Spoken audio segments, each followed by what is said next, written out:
So we finally got a response from Jagex regarding the Hero Pass and the feedback that they have been getting.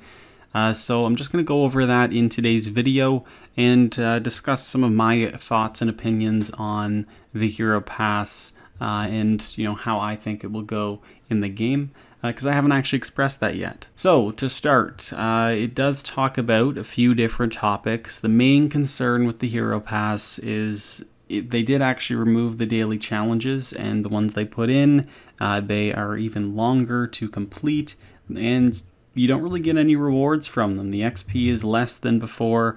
Iron Man accounts now can't get the XP reward, so it was just a nerf to Iron Man in general, and obviously a lot of people did not like that.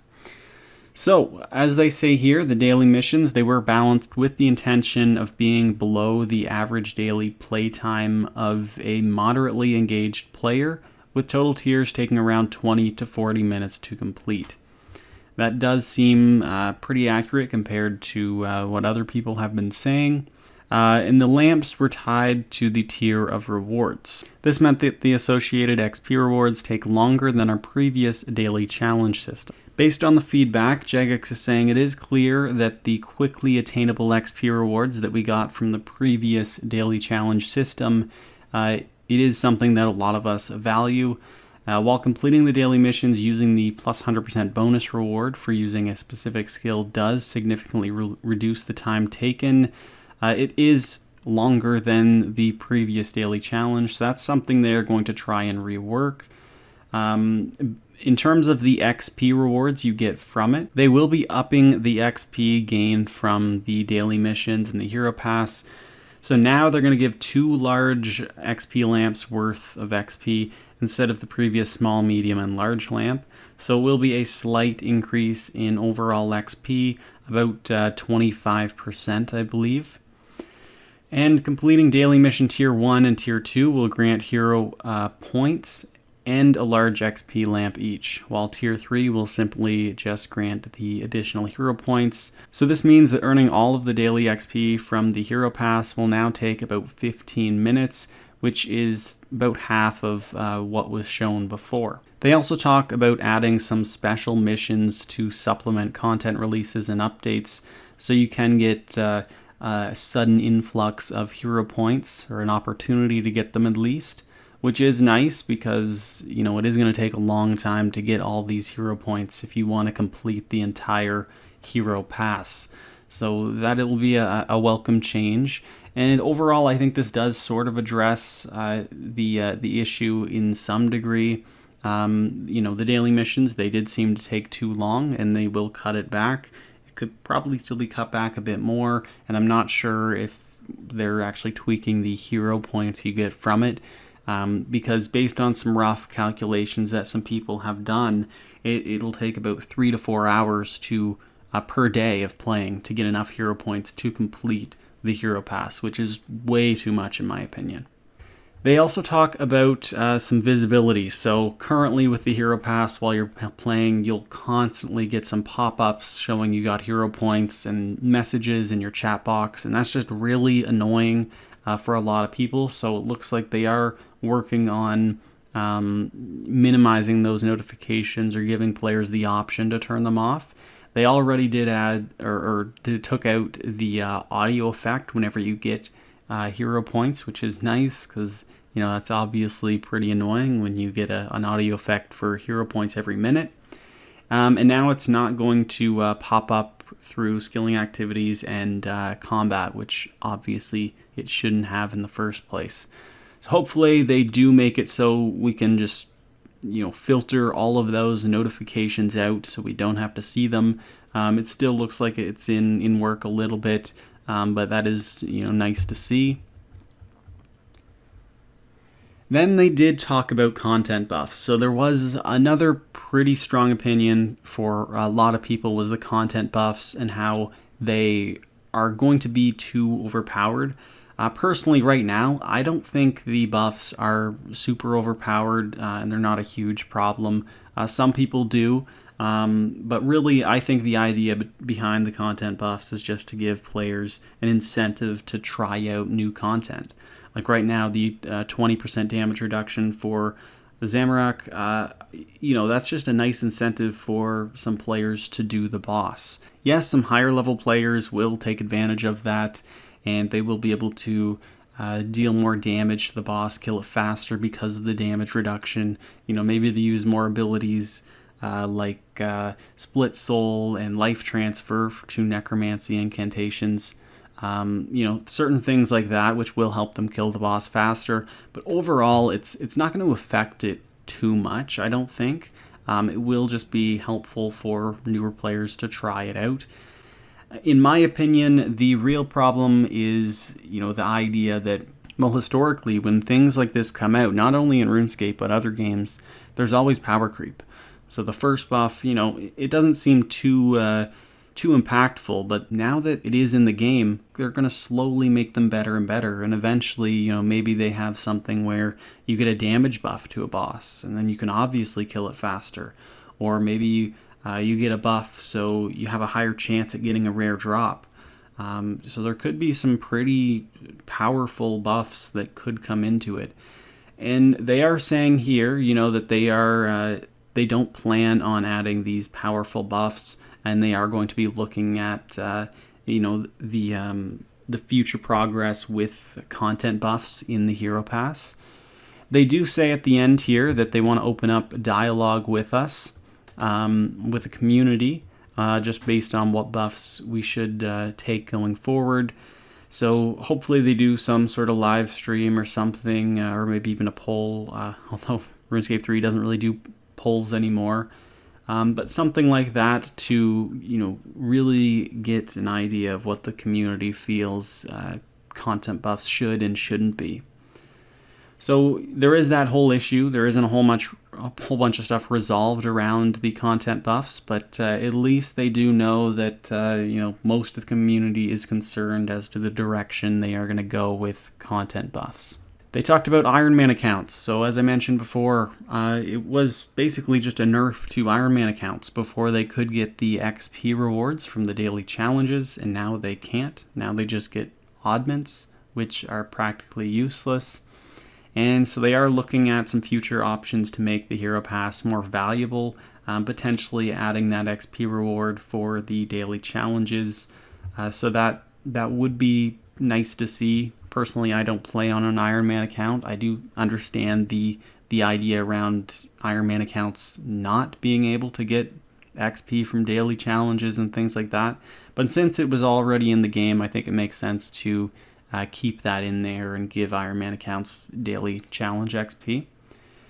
And then they talked about progression. So this response, personally, I was a little bit disappointed with. I haven't tried out the Hero Pass a whole lot, but just based off of some other videos and some calculations showing that it will take about 3 hours of playtime per day to complete the Battle Pass or the Hero Pass. They talked about how, they have seen some of these calculations and discussions around how long it takes. But they aren't going to do anything about it right now. And, it does make sense. It did just come out. You want to collect some data and figure out, what the best course of action is, how much hero points should you give out. But they are saying that moderately active players could achieve 99 with their normal play time. And that's 99 in the Hero Pass, which is the includes the majority of the rewards. Now, active players, so around 30% of the player base, they're saying could achieve 120 with normal playtime. Personally, I don't believe that. I don't believe 30% of the player base is able to play 3 or 4 hours per day. Personally, I am more of a casual player. I probably fit in the moderately active players, although I don't even know if I can reach 99 in the Hero Pass, especially if I didn't get the big boost from my Yak Track coins and everything and skips being cashed in for hero levels for this season, I guess. So there is some more work to be done, and I'm hoping Jagex does, actually look at the data and figure out whether they want to make the progression a bit faster. Personally, I think it's something that it'd be nice for most players to be able to complete it, even get to the 120. I mean, having 30% of the player base get to 120 does make the cosmetics a bit more valuable, but I think it would be nice to make the points a little bit more accessible, and hopefully these special missions are able to give a lot more hero points as well, because it seems like the missions are really how you're going to get the sizable chunks of hero points. So that is basically all they touched on. I mean, it is all the main points and main concerns people had with the Hero Pass, is just that it takes way too long. And right now they aren't going to do anything about that. Hopefully they do going forward, after they look at the data and everything. It looks like they are going to change the daily challenges, give more XP. I'm not sure if it's going to be as much as the previous daily challenge system, but still, that's nice. That's going to be a nice improvement. Sounds like the challenges are going to be easier to complete and faster to complete, which is definitely a welcome change. So those two things, those were the main concerns that I had. The content buffs, obviously going forward, I think that's a concern, but the buffs right now, I don't see them as a huge concern. Just looking at the Hero Pass buff page here, you do get the XP buffs, which looks like it'll max out at 15% more XP. That was similar to Yak Track, although I didn't really pay attention to Yak Track much. Now the content buffs, you do have the Trailblazer, which helps with clue scrolls. It allows you to complete clue scrolls with one less step, which is pretty powerful. It's kind of nice. A lot of people are saying it devalues clue scroll rewards. You have all these players who are clue scroll hunters, and they've gathered maybe thousands of clue scrolls, and it devalues them, and it sort of sucks for them. It really does. It does devalue clue scrolls, but it gives new players a chance, or a good opportunity, I should say, to get into clue scrolls by using this buff and completing them a bit faster. It would be nice if the charges don't amount to too many, and I don't think they do. You do have the 20% chance to save the resources within the Fort 4 and 3 when you're making those frames and everything. That's fine, no real problem there. You have Headhunter, so the chance to choose your next Slayer task. I actually really like that. That's super useful. So I do love that. It's not really going to help any. Personally, I don't think it's overpowered or anything. I think it's just a nice content buff that you can use. So definitely like that right there. The Chaos Ward, which is what most people are worried about, it is the one PVM buff in here. So it reduces the incoming damage from the Zamorakian Undercity, so just all mobs in there, not just the boss, but it does include the boss. So that is pretty powerful. You can see you don't get as many charges in this one as some others. And I think personally, the damage reduction buffs, I think they're fine as long as they're maybe only 20%. If they get any higher, I'd maybe worry a little bit. But if it's ever a damage buff or a luck increasing buff, I think then that's when you start to worry. With the damage buff, I don't have too big of a problem with it. Especially, in the competitive scene, when you're racing for the fastest boss kills, it doesn't count. So that's definitely good to keep the integrity of boss kill times and PVM records. By the way, I did make a video on all of the PVM records of fastest kill times. It is about a year old, but it was extremely fun to make. I will link it to this video, so you can just click on it if you want to watch that. It was, one of my favorite videos that I made. And then the final Hero Pass buff doubles the chance of all woodcutting tool invention perks to activate for 10 minutes. So that's, it's nice. It's pretty niche. It's not super useful. So it's another buff that, isn't, too impactful. So currently I think the buffs, they're fine the way they are. It's just the Chaos Ward. If it does become any more powerful than that, you might start to worry a little bit. But I think right now that's fine. In terms of all the missions and everything, You know, it is going to take a long time to complete some of these longer term missions, although I would like to see more of them. So some more special missions, more general missions. It'd be cool if we had like a mission to kill, you know, 10 of this boss or 100 of this boss, more long-term goals. I would like to see a lot more of those just to help you get through the battle pass. You know, rather than doing dailies, have more of these weekly missions or more of these entire season missions. That's something I would really like to see. You know, rather than more of these shorter term missions where you feel like if you don't complete the daily mission today, you're gonna miss out, and you're gonna miss out on some valuable hero points. So those are just my some of my thoughts on the Hero Pass. I do think the feedback and the response from Jagex is good. Hopefully they do continue to listen. I don't think it's something that will, you know, be able to be removed from the game. It's definitely going to be here.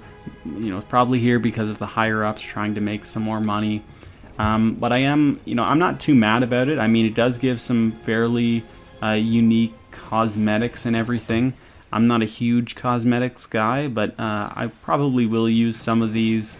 I do like the conjure overrides and all that. So, you know, some of them are pretty cool. I think it's something I won't really pay attention to, but I'll get some rewards passively. There's no way I'm going to spend any money or any bonds on it, but I'll get what I get. And, you know, it's just something additional that I guess they're going to give out. Anyway, guys, let me know in the comments what you think of the Hero Pass reward system and everything, and what you think of Jagex's comments on the feedback players have been giving. There have been a lot of posts in Reddit and everything, people giving their feedback, and hopefully it sounds like Jagex has listened and, you know, is making some changes already, and hopefully some more to come. So anyway, let me know in the comments what you guys think, and I'll see you all in the next one. Peace.